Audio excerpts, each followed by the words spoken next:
Convicted Steve Casas of multiple crimes in Omari's case, including child abuse resulting in death. But the New Mexico Appeals Court reversed that, cutting the time Casas will serve in prison in half. So how much time does he have left behind bars? Here's a look. He was a little boy who became a household name in New Mexico, a little boy who suffered and died by the woman who was supposed to protect him. I was disciplining him and I kicked him the wrong way. It was an accident. Omari Varela's stepfather, Stephen Casas, was convicted of the crime too. Convicted of burning Omari with cigarettes, putting Omari in a shower while he bled to death internally, not doing enough to try and save Omari, and threatening his little brother and sister. Then, though, the New Mexico Court of Appeals reversed the most serious conviction against Steve Casas, taking 20 years off his prison sentence. Bottom line is Mr. Casas is very close to finishing his sentence. Casas was not in court today when a judge gave him the maximum sentence he could, 14 and a half years behind bars. But with time served in good behavior, Steve Casas will likely finish his prison sentence in Omari's case in the next year. He won't get out of prison anytime soon, though. Casas, a repeat offender, was also convicted in a drug case and convicted in yet another case, being a felon in possession of a firearm. Justice will never be served for Omari. Surrounded by a group called Guardians of the Children, Omari's aunt, who adopted Omari's little brother and sister, says she is relieved Casas will not be getting out anytime soon. To be able to know that he is going to be put away for a while and I can keep the siblings safe and away from people that put them in danger that they should have loved and protected them is my job now. Steve Casas was sentenced to 10 years for that drug case. He will serve about half of that if he does not get into any trouble while he's in prison. And then he'll head to a federal prison and serve another 10 years for being a felon with a gun. In the federal case, he will have to serve most of that prison time. For Target 7, I'm Nancy Laughlin. Thank you, Nancy. And Omari Varela's case brought to light the huge problem of child abuse in New Mexico. His aunt and uncle did everything they legally could to protect Omari, but he always ended up back with his mother. Hurricane Dorian has killed at least 20 people in the Bahamas, with the toll expected to rise. And it's killed at least one in North Carolina as it continues to travel north. Residents from Georgia to the Carolinas and Virginia are racing now to stay ahead of the storm. The biggest concern, areas prone to flooding. Some expected to get several feet of water. Authorities saying people need to evacuate. Don't try to ride it out. It's not worth putting your life at risk or endangering first responders who might have to save you. Florida was hit last night with heavy wind and rain, eroding the beach in Cape Canaveral, toppling trees and power lines. But so far, there have not been any reports of injuries or death in Florida. And Kelly, you've been tracking this. Still on the move. It is still on the move. It is now 130 miles south of Charleston. Keep in mind that is the center of the storm. Wow. Tropical storm force winds extend out almost 200 miles from the center. The hurricane force winds, which is 74 miles per hour or stronger, are about 70 miles from the center. So that's the wind. But of course, it goes well beyond wind. The coastal Carolinas are looking at significant coastal flooding. We're talking storm surge flooding. We're also talking about potentially very heavy rain and flash flooding as this storm continues to skirt the coast. Now, the hurricane warning is along the South Carolina coast, the North Carolina coast. The blue is a tropical storm warning. That's sustained winds 39 miles per hour or stronger. You can see impacts are expected to be felt well inland and now up into Virginia. They're under that tropical storm warning for parts of the coastline there as well. So it skirts the coast. There is still a question. Does it make landfall? Does it not? Either way, there is going to be flooding. It's just a matter of how strong those winds and how large that storm surge could be. The hurricane has caused a lot of anxiety, but there's another Dorian that's bringing some joy in all the darkness. This little girl here was found abandoned in a partially flooded car by Orange County, Florida deputies and quickly named Dorian. She was scared and wet, but warmed up to first responders quickly and is in great health. She's going to be turned over to the county's animal services so they can find her a forever home. Well, 2 New Mexico state land leases given to a company controlled by Jeffrey Epstein were terminated. Today, Action 7 News reporter Marissa Armas tells us what the state land commissioner found that allowed her to legally do this. Well, the commissioner says they were looking for reasons to cancel the leases, and they found at least 3, including not allowing state land officials to access the area numerous times. A system that the New Mexico commissioner believes was used to buy privacy. It's sickening. But moving forward, I think we need to do everything we can at the land office to prevent that from happening again. Today, the commissioner canceled 2 ranching leases belonging to Cypress Inc., a company controlled by financier and convicted sex offender Jeffrey Epstein, also known as Zorro Ranch. The fact that this particular individual was able to use the state land office and state trust land to create this veil of secrecy around his private property is something that disturbs me greatly. Just last week, the commissioner and her team tried accessing the areas belonging to the state, but access was denied. One was the obstruction of access. 2 was that there are certain representations made in the paperwork we found to be misleading. And 3rd is the Attorney General's letter that gives us that additional legal cover. That letter from the New Mexico Attorney General stated that the leases may have been obtained through illegitimate means for purposes rather than ranching. Moving forward, we need to determine what to do with these 2 parcels of land. It's important to note that all of these leases were given out about 25 years ago. The last one was renewed in 2017.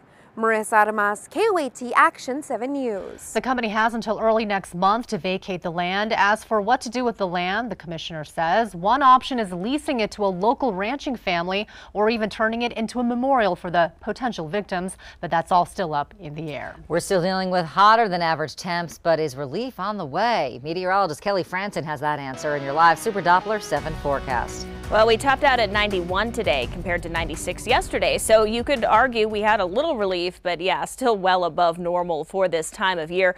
We're now out of the 90s, but still sitting at 88, and it's a little breezy at times out there. Winds from the southeast, 16 miles per hour. As expected, storms have been really hard to come by in New Mexico today. We had a little spotty activity in the northern mountains that's basically faded away. We were also watching this weak cluster of storms north of Gallup. It briefly showed some strength and disappeared pretty quickly. The rest of the evening should be quiet, other than continued winds around 15 miles per hour. Temperatures slow to fall, and they'll be right back up tomorrow. We'll take a look at your 7-day forecast coming up. Well, it looks like top-earning New Mexicans will be paying more in taxes in 2021. According to our partners at the Journal, a tax package would raise the income tax of people making more than $210,000 a year from 4.9% to 5.9%. The tax increase will likely go into effect because state spending is projected to be down 2%, triggering that hike. The numbers are in, and we are learning tonight just how many people were arrested over the holiday weekend. Action 7 News reporter Shelley Leggett has a story. Law enforcement all around our state warn New Mexicans, play it safe this Labor Day weekend. And we found out nearly 2,000 tickets were given out over 3 days just by state police alone.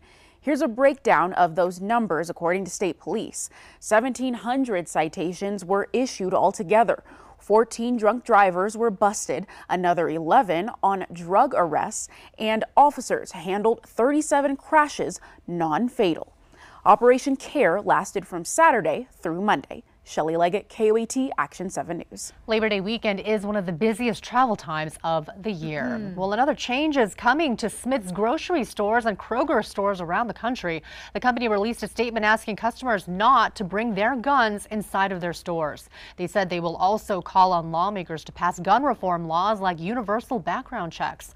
In March, they stopped selling guns at all 45 of their Fred Meyer stores. No word on how they plan to enforce the request or if it will include legally concealed guns. We are just one day away from the New Mexico State Fair, and the final preparations are underway. The fair is expecting up to 40,000 people for opening day, and organizers say their main priority is your safety. This year, they're working with state police, Albuquerque Police, BCSO, even the FBI and Homeland Security to make sure all 236 acres of the fair are being patrolled at all times. If you see something, say something. And we'll have plenty of state police officers. We have private security as well. And you'll see my staff. They're in these nice bright green shirts. This year, the fair also worked with the city to install more real-time cameras across the fairgrounds. And make sure to tune in to Action 7 News More in the morning tomorrow. I will be live at the fair for opening day. Well, I'll be showing you some of the things going on at the fair. And don't forget, next Monday is KOAT Day at the fair. We'll be doing live weather, judging competitions, and having a lot of fun. So come on by and say hi. We'll get ready to see a lot of advertisements about green chili. Rocky, rugged soil, where only the strong survive, so that our less fortunate neighbors to the north can load up their wagons and keep their families warm. Oof, burn, right? Well, our state tourism department just launched the Chili Capital of the World campaign. It will feature TV commercials, billboards, and other ads that will run throughout the state and in Colorado. The campaign comes as Governor Michelle Ron Grisham and Colorado's governor battle on Twitter over who has the best chili. I gotta say, that was a feisty ad there. When I saw it, I was like, they're pushing some buttons. But, hey, New Mexico green chili is the best, right? And it's a nice ad. I mean, it's pretty and it's correct. And just, it's correct. That's all that matters. We'll stick it up in Colorado all over. Well, the job of representing those living near our border with Mexico is not an easy one. And today's political climate, it's under a lot of scrutiny. What our current and former representatives has to say about it. We all make mistakes. Sometimes the best thing to do, though, is laugh about it. How some viewers responded to a mistake on a Prince Harry, Duchess Meghan segment on the BBC. But first, let's check on Traffic Watch 7 with Kiki Garcia. Good evening, Kiki. Good evening. Well, it is busy on the roads right now. We've got 3 major crashes out there. Eastbound 40 at Carlisle, also northbound 25 at the interchange, and a brand new one, eastbound 40 at Rio Grande. That involves 3 vehicles. For News Radio 94.5 FM, I'm Kiki Garcia for Traffic Watch 7. All right, Kiki, thanks so much. And Central between Tingley and Unser will be 6 minutes. Bridge between I-25 and Coors, 20 minutes. And Rio Bravo between I-25 and Coors, just a 7-minute drive.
KOAT Action 7 News.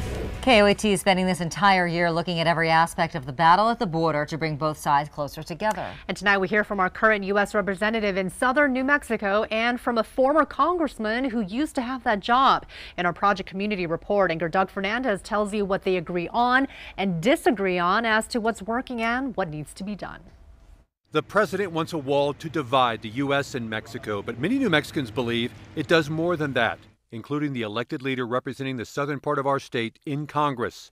and she doesn't want people on either side looking at what separates them. We need a border policy that is strong, smart, and fair. State GOP Party Chair Steve Pearce believes a wall is more than fair in the battle to stop the flow of illegal immigration. The border wall itself is actually working in the places where they're able to build it. It's a very high-tech wall. It's able to detect tunneling underneath it, which is always one of my concerns, able to detect activity above it or any attempt to encroach in the wall to cut it down. Pearce says where the walls are now is working, but Torres Small says people who are risking their lives to come to the U.S. won't be scared away by a wall, but maybe away from the right way to come through, the safer way. We're telling people the only way to come in is come in through the ports of entry, but then we're stopping people from coming in there. And then they're having to go through human smugglers to travel between the lines and the ports of entry. When families get through and are caught, they could be separated for long periods of time, something the recent Flores agreement tried to address by limiting how much time kids are held in custody. What we know is that when children are in detention, they are an incredibly vulnerable population. And the longer they are being held in our custody, the more dangerous it is for them and the more challenging it is for the people who are responsible for their care. That's where Torres Small and Pearce agree a little. So we've got to find out a solution to where we are able to treat the kids the way that the decree set up, but also not let people abuse the system, and I think that's what the Trump administration is trying to do right now. The hope of immigration reform has been talked about for decades, but are we closer to a solution? Depends on who you ask. Doug Fernandez, KOAT, Action 7 News. And KOAT is committed to telling all sides of the stories on immigration and the border, and we're looking for your help to find people who are doing the same. If you know someone who is working to bring both sides together, let us know on our Facebook pages. Well, many Lobo football supporters are wondering about the future of head coach Bob Davie. The coach suffered what the university has called a serious medical incident after the Lobos' narrow victory against Sam Houston State on Saturday. It's kind of shocking. Yeah, I mean, a lot of fans out there asking, how is he? Forget football. How is he? A university spokesman tells us he did not know if Davie was still in the hospital, and for now, assistant coaches have been running practices.